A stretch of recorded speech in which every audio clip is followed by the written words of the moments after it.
राम जी के जन्म कथा। भगवान श्री राम के जन्म की पवित्र कथा हम सभी जानते हैं। आइए इस कथा को फिर सुने और पुण्य फल प्राप्त करें। महाराज दशरथ ने पुत्र प्राप्ति हेतु यज्ञ आरंभ करने की ठानी।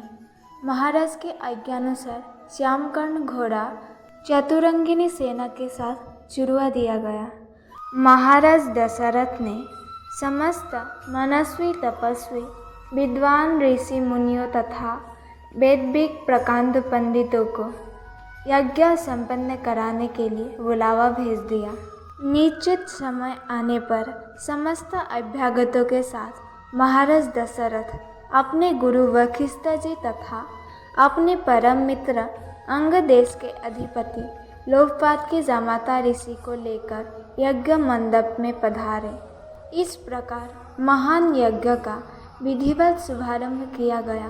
संपूर्ण वातावरण वेदों की ऋचाओं के उच्च स्वर में पात से गूंजने तथा समीढ़ा की सुगंध से महकने लगा।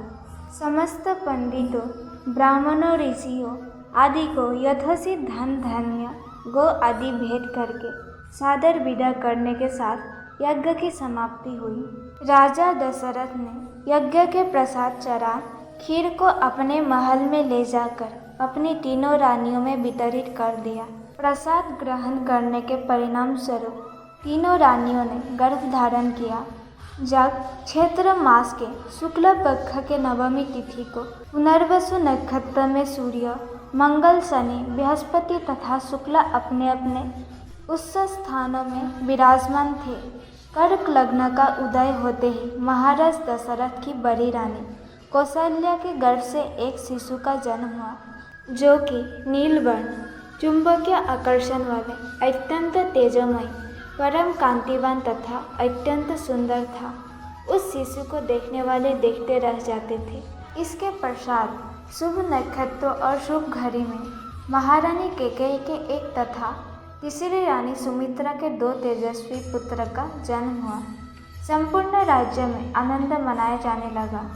महाराज के 4 पुत्र के जन्म के उल्लास में गंधर्व गान करने लगे और अप्सराएं नृत्य करने लगी। देवता अपने विमानों में बैठकर पुष्प वर्षा करने लगे। महाराज ने उन्मुक्त हस्त से राजद्वार पर आए भात, चारण तथा आशीर्वाद देने वाले ब्राह्मणों और याचकों को दान दक्षिणा दी। पुरस्कार में प्रजाजनों को धन धान्य तथा दरबारियों को रत्न आभूषण प्रदान किए गए। चारों पुत्र का नामकरण संस्कार महर्षि वशिष्ठ के द्वारा किया गया तथा उनके नाम रामचंद्र, भरत, लक्ष्मण और शत्रुघ्न रखे गए। आयु बढ़ने के साथ ही साथ रामचंद्र गुणों में भी अपने भाइयों से आगे बढ़ने तथा प्रजा में अत्यंत लोकप्रिय होने लगे। उनमें अत्यंत विलक्षण प्रतिभा थी, जिसके परिणाम स्वरूप अल्प काल में ही वो समस्त विषयों में पारंगत हो गए। उन्हें सभी प्रकार के अस्त्र शस्त्र को चलाने तथा हाथी, घोड़े एवं सभी प्रकार के वाहनों की सवारी में उन्हें असाधारण निपुणता प्राप्त हो गई। वो निरंतर माता पिता और गुरुजनों की सेवा में लगे रहते थे। उनका अनुसरण शेष 3 भाई भी करते थे। गुरुजनों के प्रति जितनी श्रद्धा भक्ति इन चारों भाइयों में थी, उतना ही उनमें परस्पर प्रेम और सौहार्द भी था। महाराज दशरथ का हृदय अपने चारों पुत्र को देखकर गर्व और आनंद से भर उठता था। दोस्तों, यही था श्री राम जी के जन्म कथा। आप लोगों को कैसा लगा ये कथा कमेंट करके ज़रूर बताएं और साथ ही में मेरी वीडियो को लाइक करें और चैनल को सब्सक्राइब करना ना भूलें। धन्यवाद।